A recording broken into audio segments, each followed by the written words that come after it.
Imaginez un grand roi, habillé en tenue de cérémonie. Si ce roi, se promenant sur la plage, voyait son fils se noyer, ne se jetterait-il pas immédiatement dans l'eau pour le sauver? Est-ce que sa tenue lui serait importante à ce moment-là? Non. Ce qui lui importerait à ce moment-là, c'est son enfant qu'il aime. Si cela est l'amour humain, combien plus grand est l'amour de Dieu? Dans le Nouveau Testament, les chrétiens sont appelés à être humbles. L'exemple qui nous est donné de la vraie humilité est celui d'un grand roi qui met de côté sa gloire et qui vient dans le monde pour sauver ses enfants. Dans l'épître des Philippiens, nous lisons « Ayez en vous les sentiments qui étaient en Jésus-Christ, lequel, existant en forme de Dieu, n'a point regardé comme une proie à arracher d'être égal avec Dieu, mais s'est dépouillé lui-même, en prenant une forme de serviteur, en devenant semblable aux hommes. Et ayant paru comme un simple homme, il s'est humilié lui-même, se rendant obéissant jusqu'à la mort, même jusqu'à la mort de la croix. C'est pourquoi aussi Dieu l'a souverainement élevé, et lui a donné le nom qui est au-dessus de tout nom, afin qu'au nom de Jésus, tout genou fléchisse dans les cieux, sur la terre et sous la terre, et que toute langue confesse que Jésus-Christ est Seigneur, à la gloire de Dieu le Père. Ce passage, comme le reste du Nouveau Testament et même de l'Ancien Testament, décrit Jésus comme Dieu, et pourtant fait une distinction entre Jésus et le Père. C'est pourquoi la Bible ne peut être comprise qu'à la lumière de la doctrine de la Trinité. Que Dieu est un en essence, et cependant existe éternellement en trois personnes, Père, Fils et Saint-Esprit. Dans Jean chapitre 6, verset 38, Jésus, le Fils divin, dit à ses disciples qu'il est venu des cieux. Pourquoi viendrait-il sur terre? Où est-ce que le Fils de Dieu allait lorsqu'il a quitté les cieux et est venu sur terre en tant que Jésus de Nazareth? Allait-il à Bethléem? Allait-il à la croix? Allait-il à son tombeau? Parcourait-il la terre, quittant les cieux simplement pour y retourner? Bien que Jésus soit allé à tous ces endroits, quel était son objectif? Il nous explique exactement où il allait dans les 2 derniers versets de Jean chapitre 17, où il dit au Père, « Père, toi qui es juste, le monde ne t'a pas connu, mais moi je t'ai connu.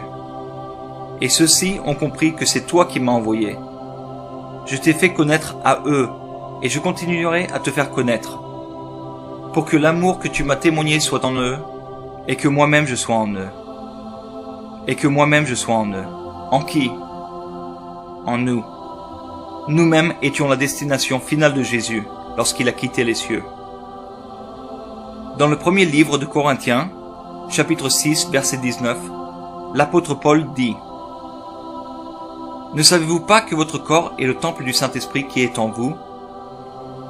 Jésus est mort sur la croix pour purifier de nouveaux temples pour la gloire de Dieu.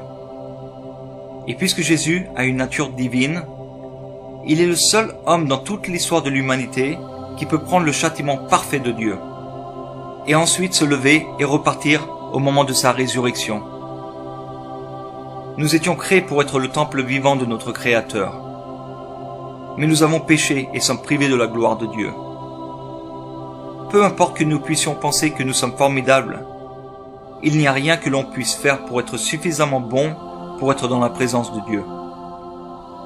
Si nous voulons être dans la présence de Dieu et avoir la présence de Dieu en nous, nous avons besoin de la justice qui vient de Dieu, pas de nous-mêmes, car toute notre justice est comme un vêtement souillé. Le mot évangile veut dire bonne nouvelle. La bonne nouvelle, c'est que Dieu a fait pour nous ce que nous étions incapables de faire pour nous-mêmes. Car ce que la loi était incapable de faire, parce que l'état de l'homme la rendait impuissante, Dieu l'a fait. Il a envoyé son propre Fils avec une nature semblable à celle des hommes pécheurs, et, pour régler le problème du péché, il a exécuté sur cet homme la sanction qu'encourt le péché.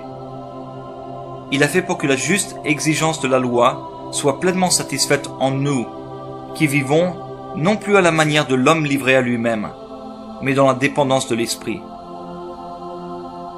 Nous pouvons maintenant représenter le temple saint pour lequel Dieu nous a créés, parce que nous avons la justice de Jésus-Christ en nous. Puisqu'il n'y a rien que nous puissions faire pour obtenir cette justice nous-mêmes, nous la recevons en croyant ce que Dieu nous dit. Car c'est par la grâce que vous êtes sauvés, par le moyen de la foi. Cela ne vient pas de vous, c'est un don de Dieu. Ce n'est pas le fruit d'œuvres que vous auriez accomplies. Personne n'a donc de raison de se vanter.